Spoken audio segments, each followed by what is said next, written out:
네, 안녕하세요. 알쏭달쏭 노무 이슈 5분 특강을 진행하고 있는 노무법인 KS의 노승민 노무사입니다. 예, 저는 농업의 YJ 박소민 노무사입니다. 노무사님, 하반기가 되면서 그 인사 담당자분들이 연차휴가 사용 촉진에 대한 문의가 굉장히 많네요. 네, 제가 많은 인사 담당자님께서 연차 떨어야 되는데 거기에 대한 이제 고민이 좀 있으세요. 왜냐하면 연차 관련된 이슈는 크게 두 가지. 휴가 갈래? 아니면 안 가고 돈으로 받을래? 이 두 가지로 귀결이 되지 않습니까? 적지 않은 회사들이 돈, 이제 다시 말해서 연차 수당을 주는 대신 차라리 휴가를 써라. 요거를 권장하고 있거든요. 그러니까 이때 회사가 쓸 수 있는 카드가 바로 연차 사용 촉진이 되겠습니다. 그러니까 회사가 연차 휴가를 단순히 요즘에 이제 권장하는 정도를 넘어서서 강제로 사용을 좀 촉진할 수 있다는 그런 내용이네요. 네네. 우리 인사 관리자님께서 많이 이 영상 시청하실 텐데, 항상 인사 담당자 입장에서는 할 수 있는 그 권한, 인사를 집행할 수 있는 권한이 법에 있지 않습니까? 네. 우리가 이제 법을 공부하는 이유인데, 근로기준법 제61조에 이게 딱 못이 박혀 있습니다. 그러니까, 연차 사용기간 만료되기 전에 근로자들한테 아직 사용하지 않은 연차가 몇 개 남아있으니까 사용을 하세요 라고 요청을 할 수가 있는데 사용을 안 하네? 하면 더 나가가지고 시기까지 딱 강제로 지정을 할 수가 있고요. 그래서 결론은 뭐냐?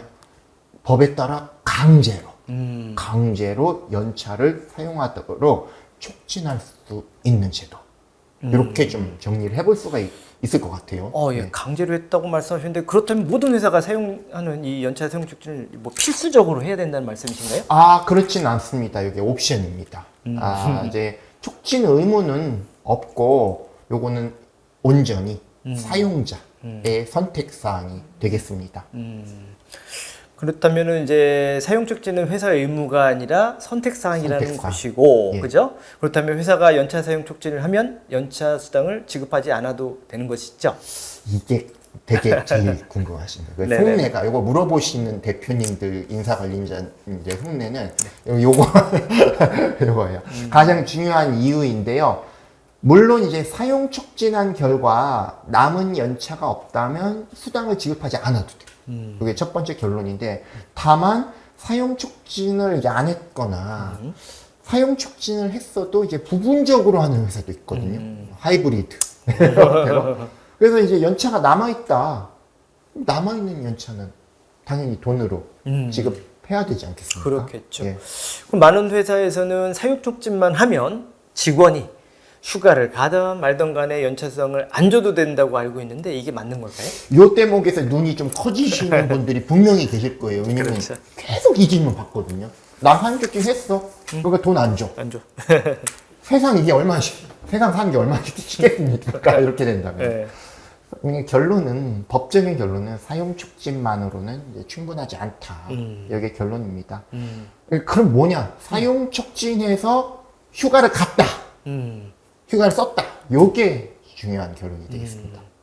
보통 인사부서에서는요, 직원별로 연차 사용 시기를 지정 및 통보하지만, 요거 많이 고민되실 거예요. 현장에, 우리 HR은 이제 본사야. 현장의 부서장 및 직원분들은, 야, HR, 우리 사정 모른다. 당신들이 현장을 아냐. 우린 바쁘다. 그래서 부서장들이, 야, 그럼 출근하세요. 해가지고, 휴가를 사용하지 않은 경우들이 정말 많이 왔어요. 그게 현실인 것 같습니다. 네. 그러면은 직원이 회사에서 지정받은 휴가임에도 불구하고 출근했어요. 네. 회사에서는 어떻게 조치해야 될까요? 자, 일단 머릿속에 고민이 빡 되고, 회사에서 지정한 연차 시기에 직원이 출근하더라도 그런 경우 있잖아요. 구렁이 담 넘어가듯이. 와갖고. 그냥 우리는 사용 촉진했는데, 네. 나 여기 몰라. 난 몰라. 해가지고, 그러니까 모르는 척해. 그래서 이제 그런 경우는 당연히 출근이죠. 그렇지 않습니까? 그래서, 그럼 회사가 어떻게 해야 되느냐? 제일 중요한 것은 노무 수령 거부 의사표시를 정확하게 해야 된다는 것이죠. 쉽게 말해서 오늘 휴가인데 왜 나왔어? 오늘 휴가이니까 그냥 집에 가세요. 이렇게 별도의 조치가 필요하다는 말씀이시죠? 네, 그거를 좀 법적인 사례를 들어서 얘기를 나누자면 고용노동부에서는요 연차 사용 촉진 절차를 거쳤다 하더라도 직원이 지정된 휴가일에 만약에 출근을 했다 그러면 노동부는 뭐라고 하냐면 회사가 노무 수령 거부 의사를 명확히 표시를 해야 되는데 그렇게 안 했다? 그러면 연차 수당 지급해?